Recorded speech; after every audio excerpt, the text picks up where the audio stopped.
Hello everyone, welcome to Kumari's Kids channel. Today's story is going to be about the Lion King.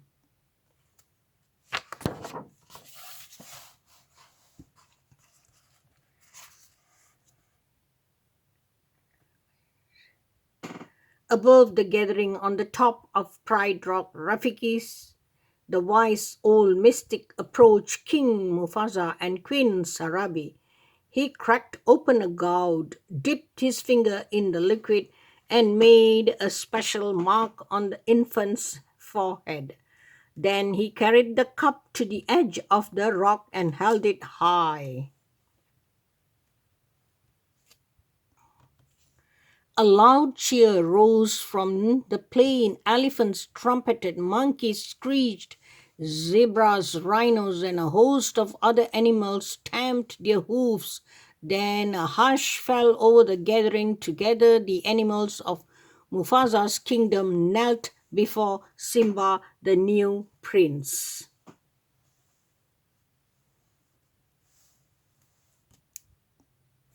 Yet one family member did not attend the ceremony.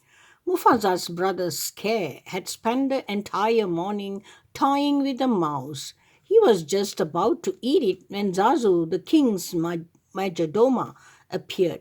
Scare turned and the mouse scampered away. Now look, Zazu, you have made me lose my lunch, Scare complained. You'll lose more than that when the king gets through with you. But Scare wasn't listening. He was just still hungry, and Zazu was beginning to look pretty tasty.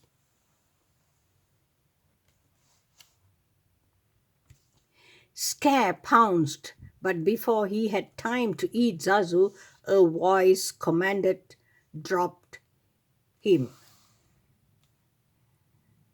Scare released the bird. Why, if it isn't my big brother? He sneezed.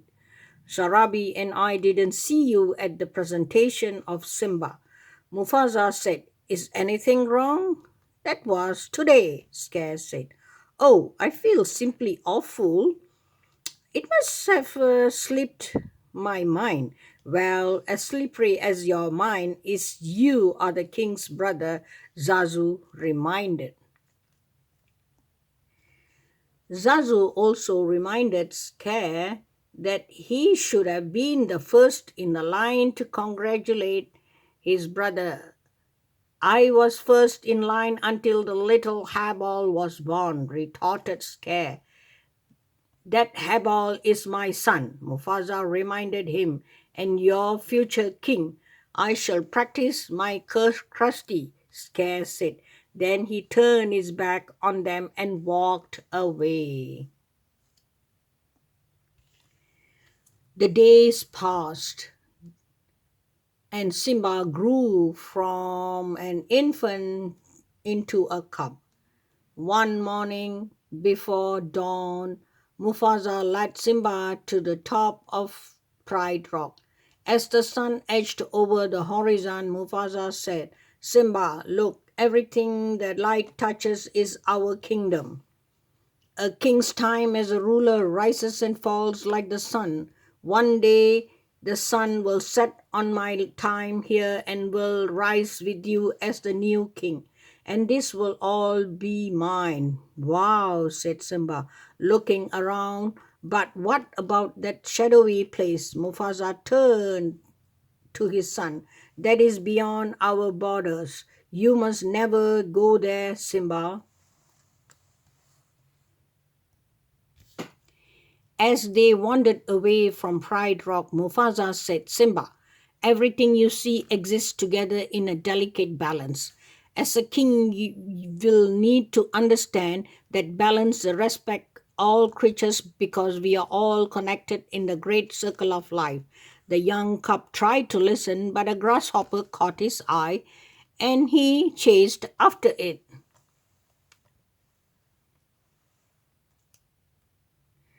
Just then Zazu arrived with the morning report. Sir, he addressed Mufasa. Hyenas had crossed into the Pride Lands.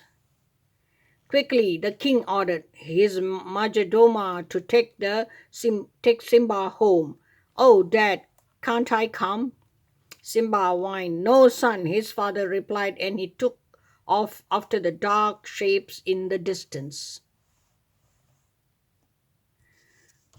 After Zazu made sure that Simba was home safely, the excited cub found Scarce sunning himself on a rock. Hey, Uncle Scarce, Simba cried. My dad just showed me the whole kingdom and I'm gonna rule it all. Scare squalled. Then slowly he began to smile. So your father showed you the whole kingdom, did he? Did he show you what's beyond the rise at the border? No, Simba said.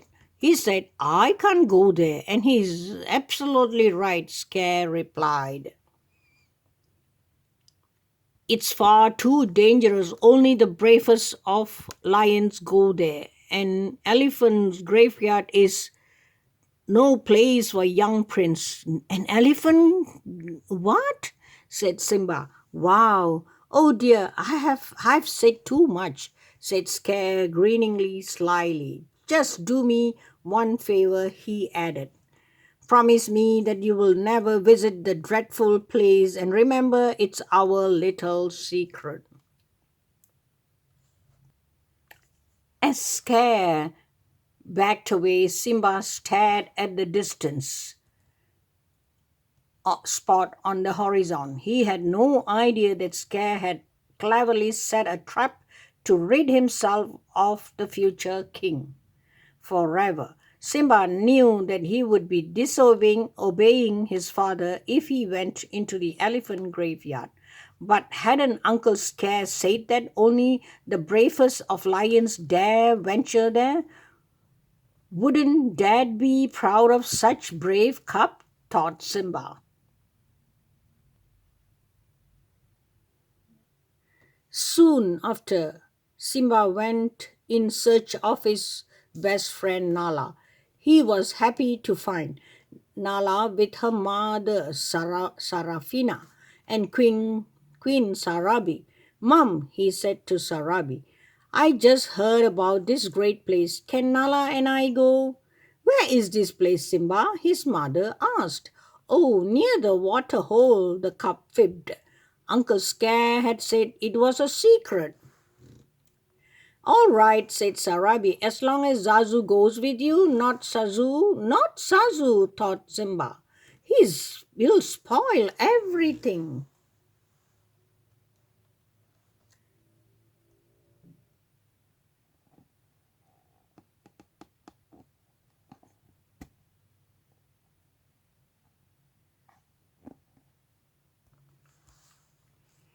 As Zazu led the way, Simba whispered to Nala, We have got to the ditch. We have to got to ditch him. We are not going to be the water hole. We are not going to be to the water hole. We are going to an elephant graveyard. When Zazu looked back and saw them whispering, he said, Look, just look at you two. Your parents will be thrilled. One day you two are going to be married. It's a tradition. Marry her, forget it. Simba, I can't marry her. She's my best friend, and besides, when I'm a king, I'll do just as I pleased. Zazu shook his head. With that attitude, you will be pretty pathetic, king.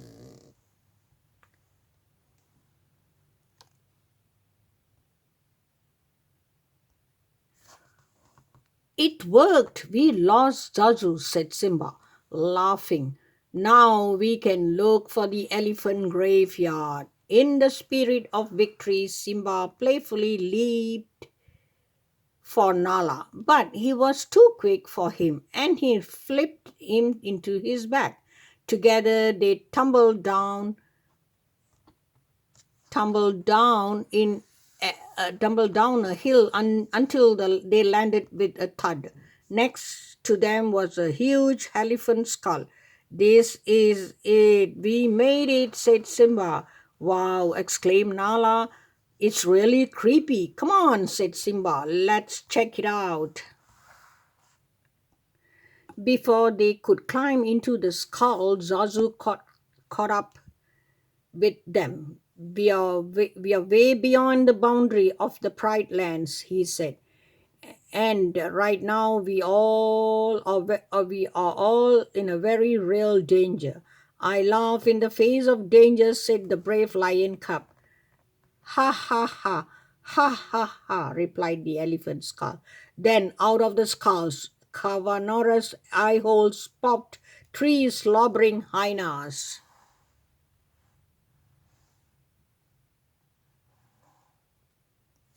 Well, well, well, Banzai, what have we got here? Said one hyena. I don't know, Shanish, answered the another. What do you think, Eid? Eid, the third hyena, just licked his lips and laughed. Bearing their fangs in wide green grinds, the hyenas crept toward the trespassers. They grabbed Zazu first. Why don't you pick on somebody your own size? Simba shouted. The hyenas dropped Zazu and raced after the cubs. When Shenji threatened Nala, Simba swift his claws across the hyena's nose. The hyenas raced after the cubs, who found themselves trapped inside the bones of an elephant's rib cage. Then the angry hyenas advanced towards Simba, their sharp teeth gleaming. A giant paw suddenly struck Senzi, sending her and the other hyenas into a pile of bones.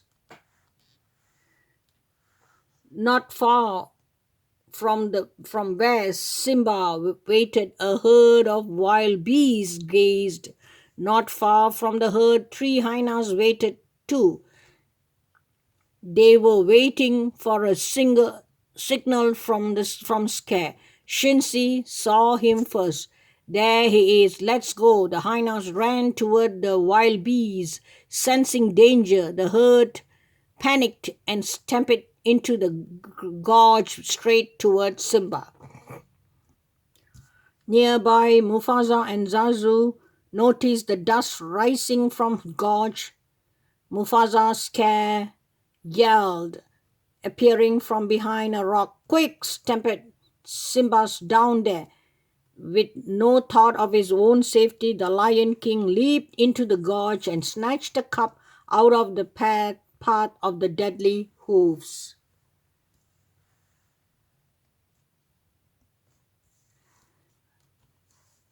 Mufasa jumped onto a rocky ledge and set Simba down. Suddenly, Mufasa felt the rocky wall crumble beneath his behind paws.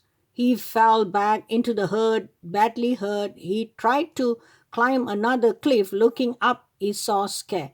Brother, help me, Mufasa pleaded. Scare leaned towards Mufasa and pulled him close. Long live the king, he whispered. Then let go. Mufasa lost his grip and disappeared beneath the mass of moving animals. Unaware of what Scare had done, Simba saw his father fall. When the wild bees were gone, the cup raced down into the dust filled with gorge. There Simba found his father. He nuzzled the motionless body, but the great Lion King was dead. Scare appeared beside Simba. What have you done? He said. He tried to save me, the cub answered. If weren't for you, your father would still be alive, Scare snarled. Run away, Simba, run away and never return. Confused and heartbroken, Simba began to run. He did not see the hyenas join Scare to or hear his uncle give the order to kill him.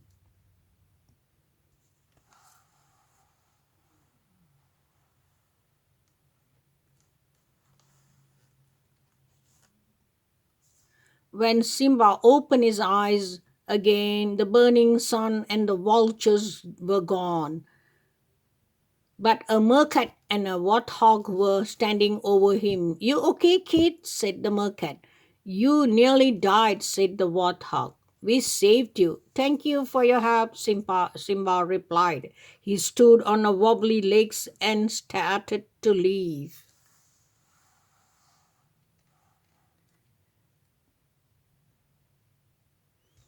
The mercat called after the shaky cub. Where you're from? It doesn't matter, Simba said quietly. Then he admitted, I did something terrible, but I don't want to talk about it. Then you are on outcasts, cried the mercat. So are we. My name's Timon, and this is Pumbaa. Take my advice, kid. You gotta put your past behind you, and no past, no future, no worries. Hakuna Matata. With nowhere else to go, Simba followed Timon and Pumbaa to their jungle home. As Timon handed Simba some wriggling bugs to eat, the mercat repeated, This is the great life. No rules, no responsibilities, and best of all, no worries.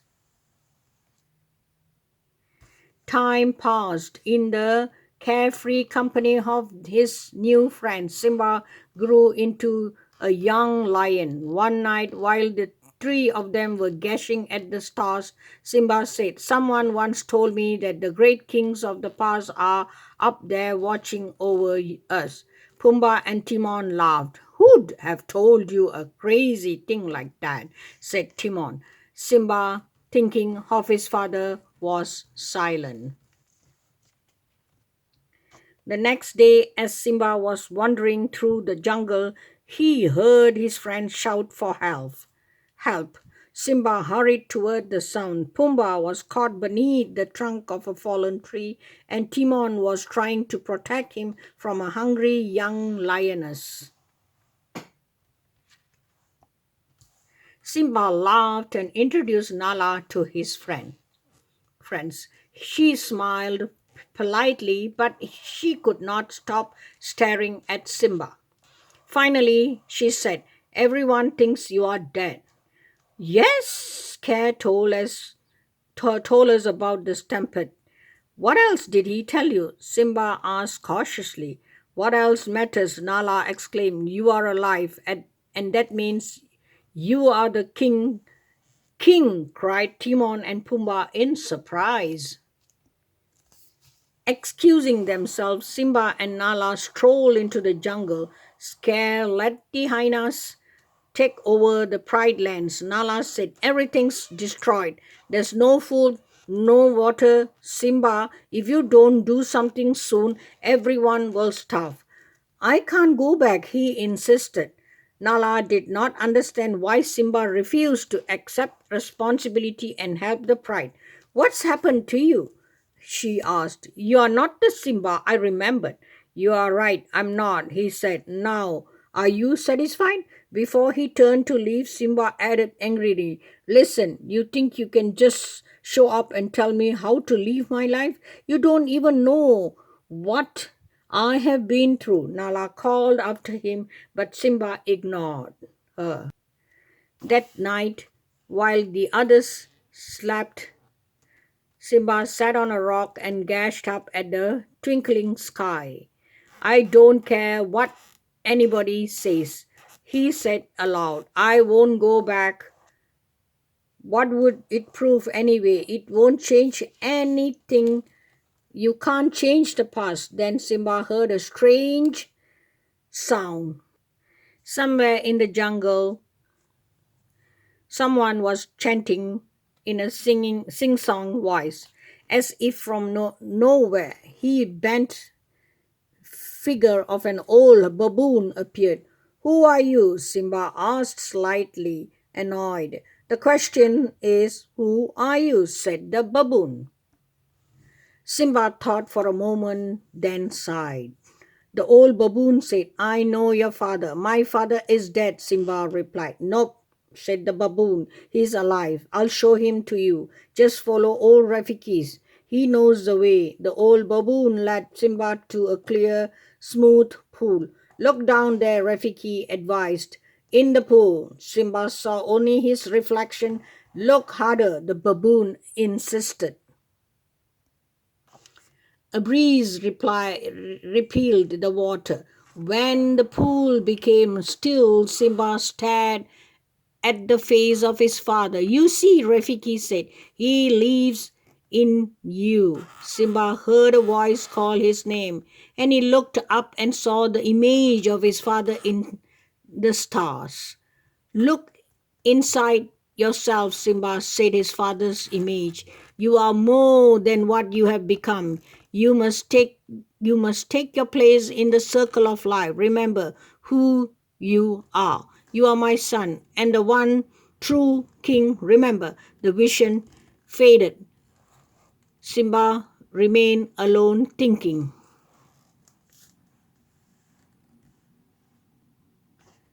The next morning, Nala, Timon, and Pumbaa looked all over for Simba. Finally, Rafiki caught up with them. "You won't find Simba here," the baboon said. "The king has returned." Timon asked, "What do you mean? He's gone back to challenge his uncle," Nala exclaimed.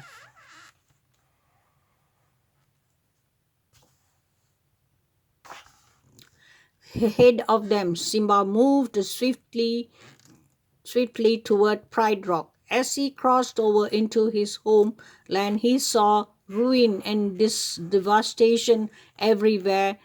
For a moment, Simba hesitated. Then he felt a fresh wind and saw rain clouds gathering on the horizon. With renewed hope, he continued his journey. Soon Nala joined him, and did Pumbaa and even Timon. As they approached Pride Rock, they saw some hyenas. Pumbaa and Timon stayed behind to divert the pack. Nala went to find the lioness while Simba forged on alone in search of his mother. Meanwhile, up at Pride Rock, Sir regained without shame. "Where is your hunting party?" He shrieked at Sarabi. "There is no food," she replied. "The herds have moved on. We have only one choice. We must leave Pride Rock. We are not going anywhere," he growled. Sarabi replied, "Then you are sentencing us to death.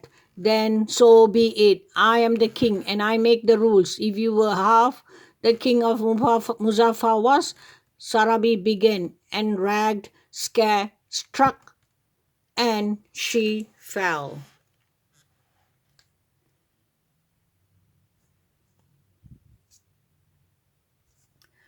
A tremendous roar echoed among the rocks. Scare whirled and saw a great lion before him. "Mufasa," he said, gasping. "Not, no, it can't be. You are dead." Weak and delirious, Scare backed away from the ghost. "What do you want?" he cried. "Why are you here? Go away, go, leave me alone." Although many years had passed, Sarabi still recognized her son Simba. She said quietly, "You are alive."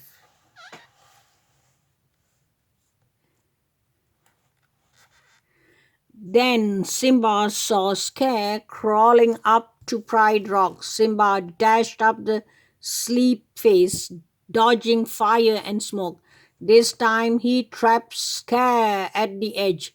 "Simba, you don't understand," Scare insisted. "I didn't kill your father. It was the hyenas. They are the enemy. Now that you are back, together we can defeat them."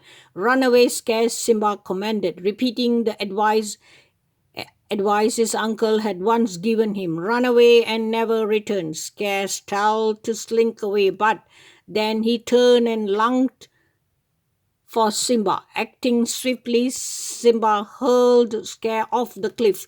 The sound of hungry hyenas drifted up from the gorge, revealing Scare's awful fate.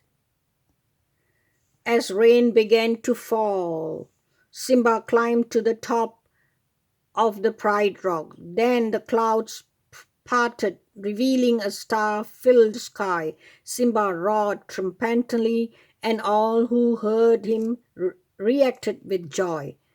Soon, under the rule of wise and brave king, Pride lands flourished, the herds returned to Gash, and food was plentiful once again. Soon, animals gathered once more to celebrate the birth of King's son. Simba and Nala watched proudly as Rafiki held their new cup high over the rock. As the morning sun touched the African plains, Simba thought of nothing of his father had once told him. A king's time as ruler rises and falls like the sun. One day the sun will set on my time and rise with you as the new king. Someday Simba would pass on these same words to his own son, continuing the unbroken circle of life. Okay, this is the end of Lion King story, and I'll see you guys in the next storytelling.